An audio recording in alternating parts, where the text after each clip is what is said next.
अस्सलामुअलैकुम, वेलकम है आप सभी का इस नई वीडियो में। तो जम्मू कश्मीर के जितने भी एस्पिरेंट्स हैं जिनकी एज 18 है और उनकी क्वालिफिकेशन मिनिमम 12th है, तो उनके लिए इंपॉर्टेंट ये वीडियो रहने वाला है, क्योंकि जेकेएसएसबी की तरफ से रिसेंटली कुछ पोस्टर्स 12th के बेस पे एडवर्टाइज की गई हैं, जिनकी अभी रजिस्ट्रेशन का प्रोसेस चल रहा है।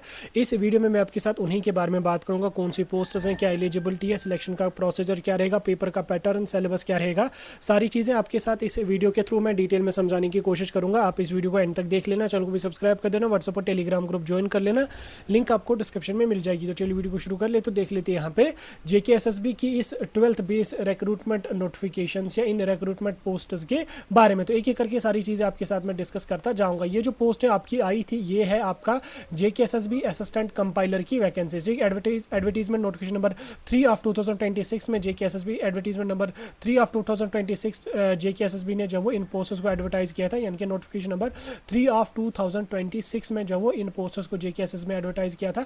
इसके साथ साथ कुछ और भी वैकेंसीज आई थी, लेकिन हम खासकर यहाँ पे बात करेंगे असिस्टेंट कंपाइलर की, क्योंकि इनकी मिनिमम क्वालिफिकेशन आपकी 12th यहाँ पे रहने वाली है। एक एक करके हम बात करेंगे। देखो, अगर मैं रिक्रूटिंग एजेंसी की बात करूँ तो ये पोस्टर्स फिल हो जाएंगे Jammu Kashmir service selection board या इनके जेकेएसएसबी की तरफ से।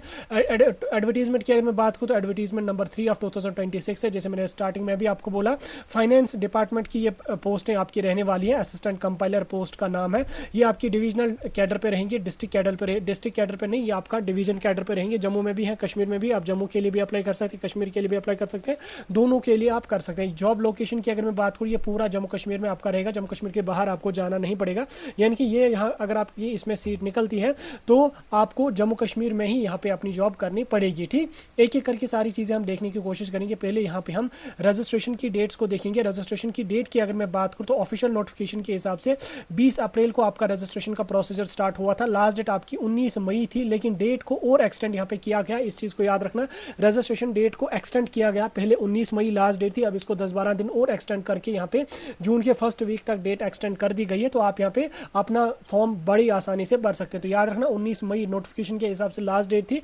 डेट को फिर एक्सटेंड भी यहाँ पे किया गया था। फी पेमेंट की भी 19 मई लास्ट डेट थी, लेकिन बाद में रजिस्ट्रेशन की डेट को एक्सटेंड किया गया।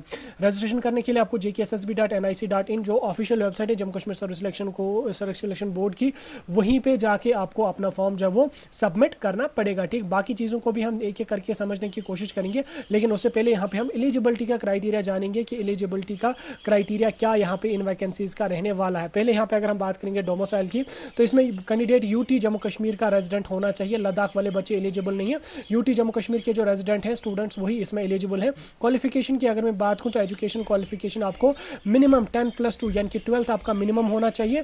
फिर किसी भी रिकॉग्नाइज्ड बोर्ड से, चाहे आपका सीबीएसई बोर्ड है, चाहे आपका जम्मू कश्मीर बोर्ड है, फिर आपका हायर क्वालिफिकेशन अगर आपका ग्रेजुएशन है, पोस्ट ग्रेजुएशन है, तो कोई इशू इसमें नहीं, लेकिन मिनिमम आपका 12th पास होना चाहिए। एज लिमिट की अगर मैं बात करूँ तो 1 जनवरी 2024 के हिसाब से आपका मिनिमम 18 साल की एज होनी चाहिए और मैक्सिमम ओपन मेरिट में आपकी 40 साल तक की एज होनी चाहिए। SC ST RBA में आपका 43 ईयर्स तक की एज होनी चाहिए। PWD में 42 ईयर्स तक की एज होनी चाहिए। एक्स सर्विसमैन में आपका 48 ईयर्स तक की एज यहाँ पे होनी चाहिए। तो इस एज क्राइटेरिया में अगर आप फॉलो कर रहे हैं तो आप यहाँ पे इस पोस्ट के लिए एलिजिबल रहेंगे। सैलरी की अगर मैं बात करूँ, ये वैकेंसीज आपकी लेवल 4 की वैकेंसीज रहेंगी, जिसमें आपको अप टू 80,000 आपकी सैलरी रहेगी। हालांकि स्टार्टिंग में आपका 40-50,000 तक सैलरी जाती है, बाद में ये सैलरी आपकी एक्सटेंड भी आपकी, मतलब ये सैलरी आपकी इंक्रीज भी होती है। इसमें बहुत सारे और DA वगैरह ऐड होते हैं, तो वो चीज़ें आप इसमें मिला के सैलरी इसमें काफ़ी अच्छी स्मार्ट सैलरी यहाँ पे बनती है।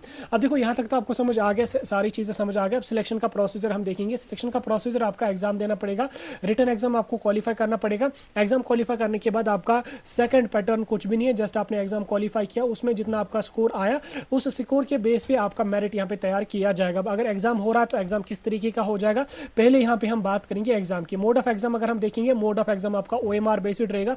CBT मोड में आप जेकेएसएसबी एग्जाम कंडक्ट नहीं करती, OMR बेस्ड आपका टेस्ट रहेगा। क्वेश्चन टाइप की अगर मैं बात करूँ तो MCQs रहेंगे, ऑब्जेक्टिव टाइप क्वेश्चन आपको रहेंगे।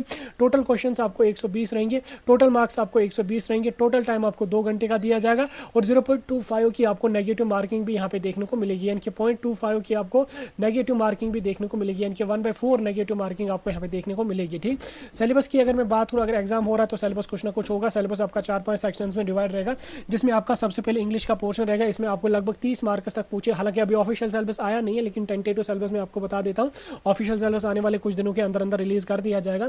जनरल इंग्लिश के आपको लगभग 30 मार्क्स रहेंगे, मैथमेटिक्स के आपको लगभग 30 मार्क्स के आसपास रहेंगे। रहेंगे। जीके जीएस के आपको 30 मार्क्स रहेंगे। उसके बाद आपका रीजनिंग वगैरह के भी यहाँ पे इसमें 8-10 मार्क्स, मैथ और रीजनिंग के आपको लगभग 20 से 30 मार्क्स यहाँ पे रहेंगे।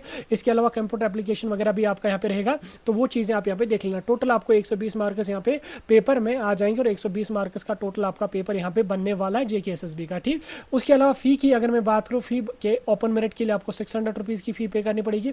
कैटेगरी वालों को 500 रुपीज़ की फी पे करनी पड़ेगी, जो आपको online credit card, debit card, net banking के थ्रू पेमेंट करनी पड़ेगी। सारी चीज़ें मैंने आपको इसके बारे में समझा दी। कहीं पे कोई डाउट अगर है